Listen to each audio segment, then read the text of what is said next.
All right. Happy Monday. Happy June. It's been 2 weeks since I have last had the chance to do a live. 2 weeks ago, I was away, and then last week was a holiday. So, welcome summer season. Yes, I am super excited. This is my favorite season. What about you? How is June going for you? So, let me just try to adjust this a little bit better. I keep having these reflections in my glasses. If I turn this way, yeah. All right.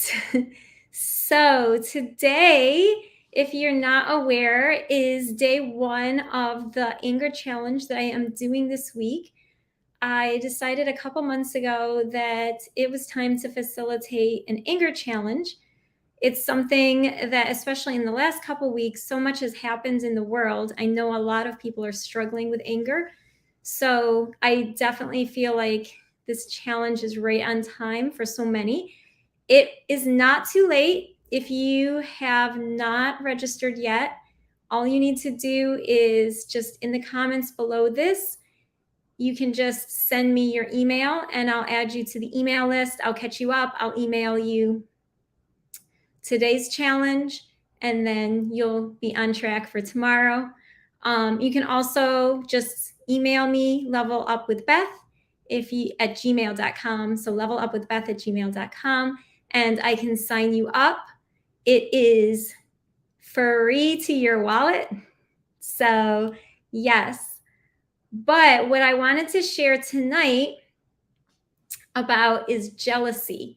So in day one, I did share some different things that a lot of times anger is disguised as, or we think that we're angry rather, but really it's another emotion. And jealousy is one of those emotions. So we may think we're being angry, but really at the root of the anger is jealousy. So actually, our primary emotion that we're experiencing and going through is, for example, jealousy, and it's coming out as anger. So I'll give an example. So back from when I was in 4th grade to 8th grade, I took ballet lessons, and the last couple of years, my mom would sometimes give another girl who was in my class a ride to dance class.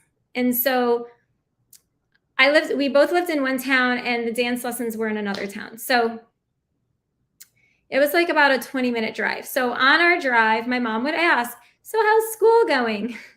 And she would say, "Oh, like I got 100 on my science test." Okay, she probably didn't get 100. That's how I'm remembering it. But she was a really great student.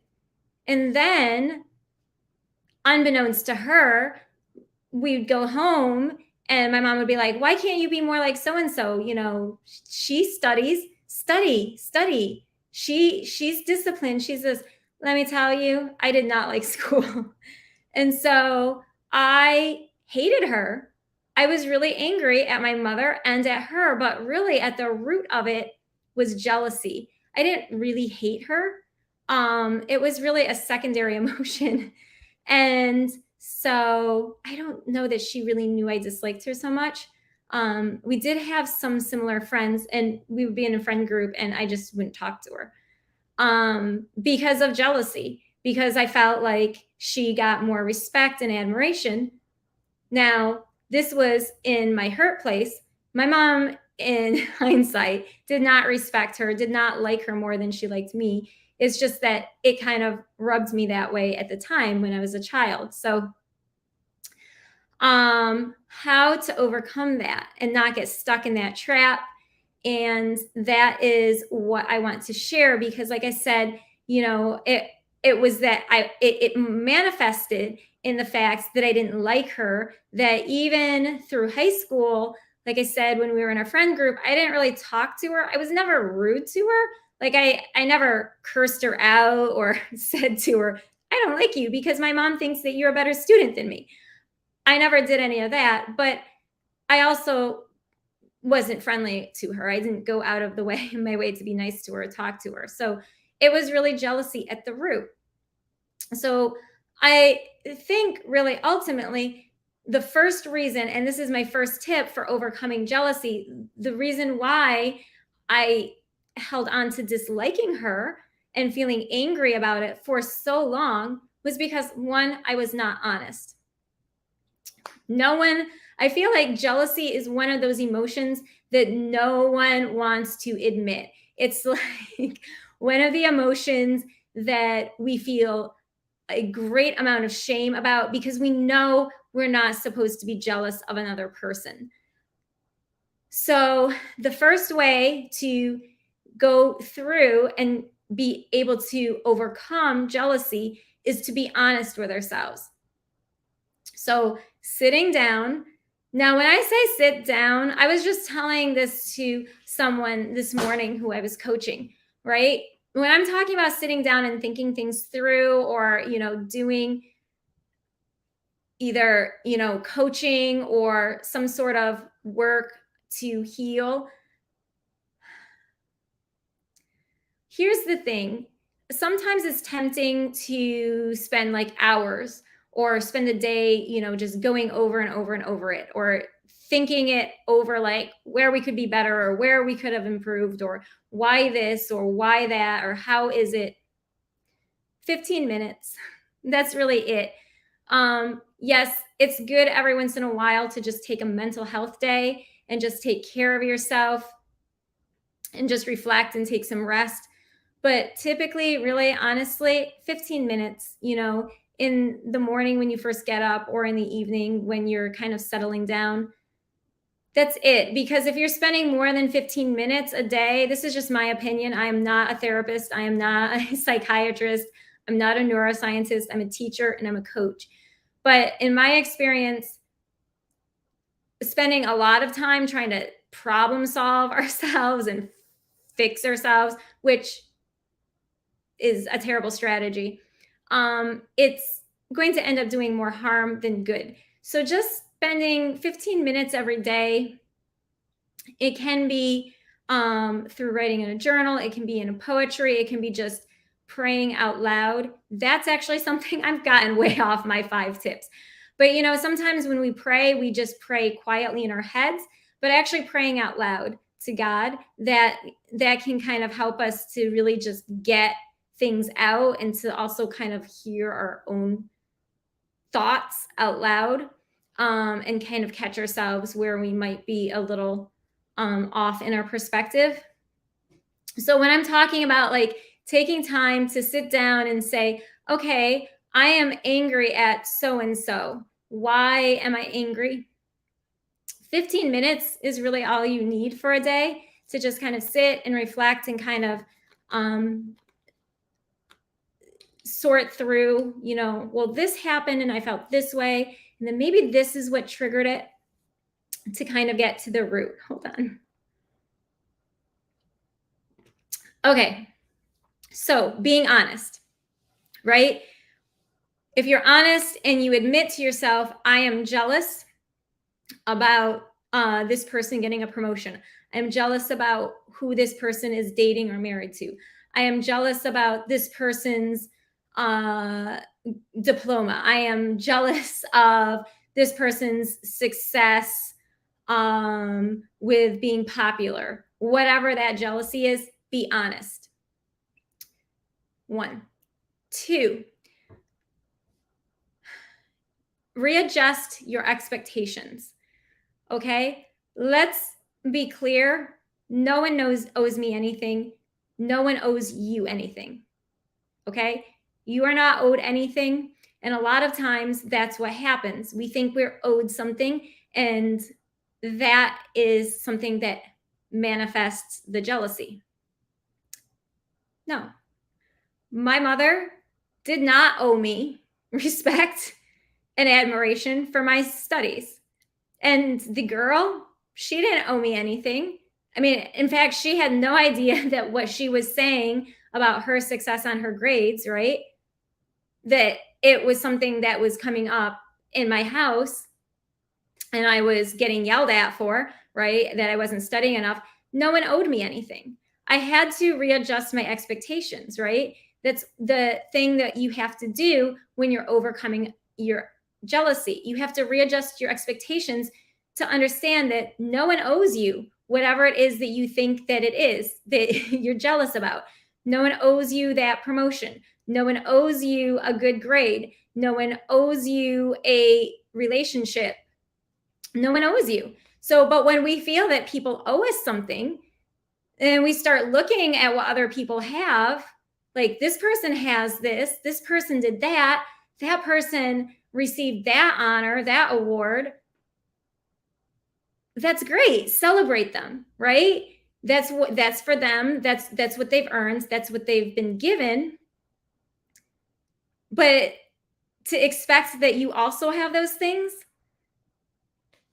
that's for someone else. You have what's coming for you, and that's for you, not for them. So to expect that something for someone else is for you is going to get you nowhere fast. So tip 2 for overcoming your jealousy, if that is something you're struggling with, is readjust your expectations.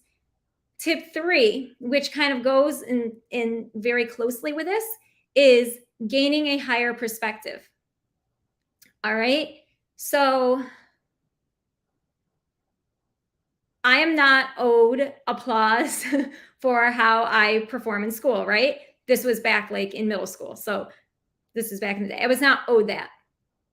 But my identity at that time was tied in with the fact that I thought to be accepted and to be loved, I needed to achieve or I needed to perform a certain way, right? And then, that was detrimental. Then that leads to having low self-esteem, for example, right? But starting to get from a higher perspective. I think this is in every single tip that I've ever given for anything. Excuse me. So in everything that we are working through, we want to gain a higher perspective. So begin looking through our situation through God's eyes. Begin seeing ourselves through God, right?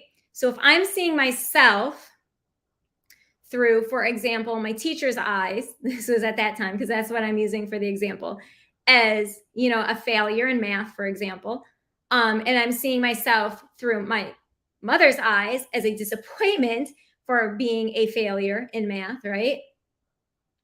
My identity is really broken, right? But if I am seeing myself through God's eyes, then I'm going to be able to see that, well, yes, I definitely have a problem as a student. I'm not the best student. I'm not doing so well, failing things all over the place, right? But I am loved and I'm special and I am perfect. Like, I'm not perfect in the sense of perfection, but I am exactly what God wanted. Like, He knew I was going to be a hot mess at that point in time, right? And not be doing well in school. And it wasn't a big deal to Him. He was like, yeah, I think I'm going to still create her. I still want her on planet Earth. I still want her to have a life here. I am going to, give her life pretty much, right? So I wasn't seeing myself at that. I was not seeing myself from a higher perspective. I was seeing myself through the perspective of my situation. And when we see ourselves from the perspective of our situation, we feel like it's going to be forever. And we feel like we may not ever be able to overcome it. And then we start getting jealous of what other people have because we're like, well, I want, X, Y, and Z, but we're not getting X, Y, and Z because we're now like kind of bogging ourselves down with, I'm a failure. I'm not perfect enough. I've been rejected. I've been this has happened. That has happened. And now we're kind of like really ultimately in a pity party. And we're thinking like this is going to last forever. Listen, at that point in time, I felt like I was going to be in 7th or 8th grade forever. Like that was my existence. That was all I knew. Like I didn't know at the time that, of course, I'm going to grow up and, my life is going to be my life, and it's going to, unfold for me. And I'm thinking that like my whole life is stuck because I can't be as successful in math and science as this girl who my mom's giving ride to dance class in, right? I was really stuck in that place. And I know I'm not the only one. When I talk to people, right? People get really stuck. They think that the situation that they're in at that particular time is it. Like that's all they've ever known. They've only ever known that particular experience, that particular place in life. And it's especially challenging when you're a child, and you don't have that freedom to go out and begin your new life in a new city, or just be able to begin taking control of your life. As a child, it's a little trickier. But the thing is that when we can start seeing ourselves from a higher perspective, from God's perspective, we can start seeing that there's more to our lives than just that particular situation that we feel stuck in. And when we understand that there's so much more out there for us, then that need for desire, for that jealousy, it doesn't really have room.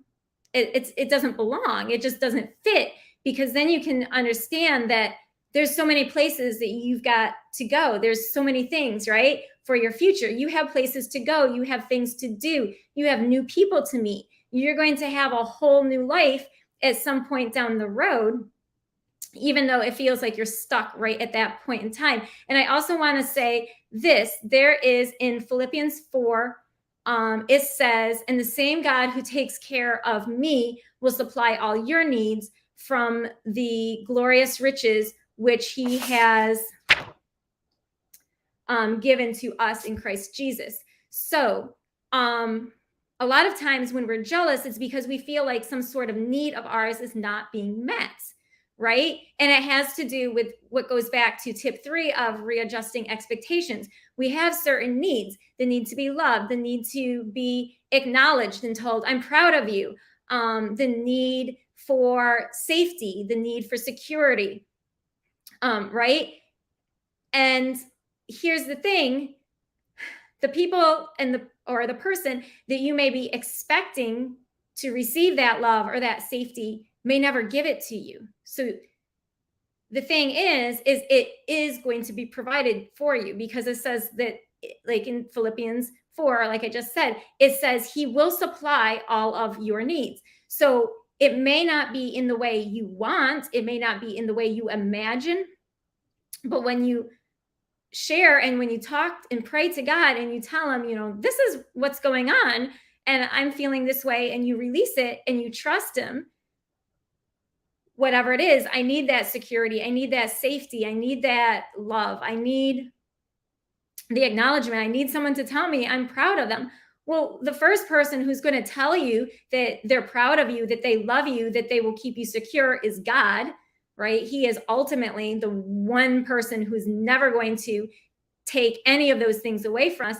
But he will also gradually begin to bring into your life maybe new people, maybe other people. It may not be who you had wanted it or expected it from, but it will be provided for you at some point in some way. So that is the third tip of gain a higher perspective to overcome jealousy. My tip 4 is focus on your development and your purpose. Okay. So what I did, so if you were just joining, I had shared a story about how I had been jealous of another girl because she was doing really well in school, in middle school, and my mom would compare me to her, be like, why can't you be more like her? And I really disliked her, and it was because at the root it was jealousy that I was dealing with. So focusing on your development, what happened is that so this was like 7th, 8th grade. Once I got into high school, I started focusing on, and I had the freedom to focus on things that I was really good at. So I started focusing and developing the art. So as I started focusing and developing on things that went with my personality, that went with my natural talents, that went with my natural interests, and ultimately really has developed as an adult into my purpose now, or part of my purpose, using photography to help uplift other people, right? So it's been art all through my life. When I started focusing on that, it stopped bothering me so much what I was thought of or whether or not I was being approved of, because I was not paying attention to this other girl, right? She wasn't in any art classes. So I was like off on my own, developing myself, becoming a better me. And so this is something that I would say is very key for anyone in overcoming jealousy.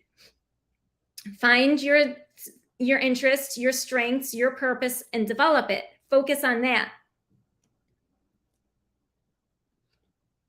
You'll find your own way, and there won't be that need to compare yourself or feel like you're not as good as someone else and then to get jealous, because you'll be doing your own thing. You'll be paying attention. You'll be minding your own business, right?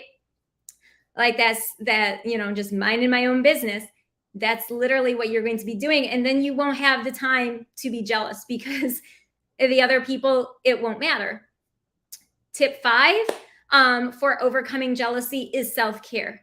Because ultimately, there are things that we are going to want and we may not get for whatever reason. But we can make sure that we are provided with those things. So however, you show yourself love,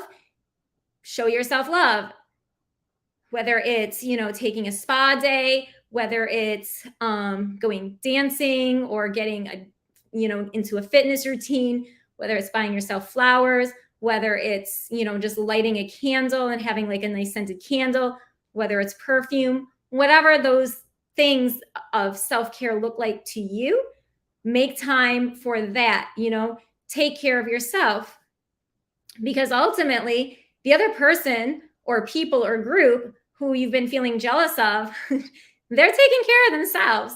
And it's, and they're oblivious to you. Like, they're just minding their own business. So it's important that you take the time to do the self-care, to just pamper yourself, to give yourself a little luxury, to give yourself a little rest, a little relaxation. Because also when we're overtired and when we're exhausted because we've been pushing ourselves so much, we can also get more into our feelings. It's when we're overtired, right? We become more anxious, we become more short-tempered. And, jealousy is a root cause of anger. So it's maybe looking like you're just angry when you're snapping at everyone all day, but at the core, it could be the jealousy because, you're just like tired of trying to prove yourself to everyone all day. But if you're following these steps, right, of being honest with yourself, of readjusting your expectations and understanding that no one really owes you anything, gaining that higher perspective, focusing on your purpose and your development, and that self-care, right? Taking that self-care, that there's just not going to be room for that jealousy, and you're going to be paying attention to other things, and moving yourself forward. So I did want to talk about this a little bit, like I said at the beginning, because jealousy, I feel like, is one of the biggest emotions that we try to ignore and that we rarely want to admit, even to ourselves, and almost never want to publicly admit. Like, I was jealous of, this person when they received this or when they did this, or it's that one emotion I feel like we're really all ashamed of. So these tips, I hope, will help you if you have been struggling, if it's something that has been a struggle for you at some point in your life, to being able to overcome it, and not having that trigger your impatience or anything else with others. So that was all I wanted to share for this Monday, and I will be back again next Monday. So I wish you all a wonderful rest of the evening. And again, day 1 happened for the anger challenge. That was today. Tomorrow is day 2, but it's not too late. So if you would like to register, just comment below with your email address and I'll catch you up and send you day 1's challenge. And then I'll also add you on to days 2 through 5. And or you can just email me at levelupwithbeth and I'll add you into the challenge that way. So, all right, have a wonderful rest of your evening and week, and I'll talk later. Peace.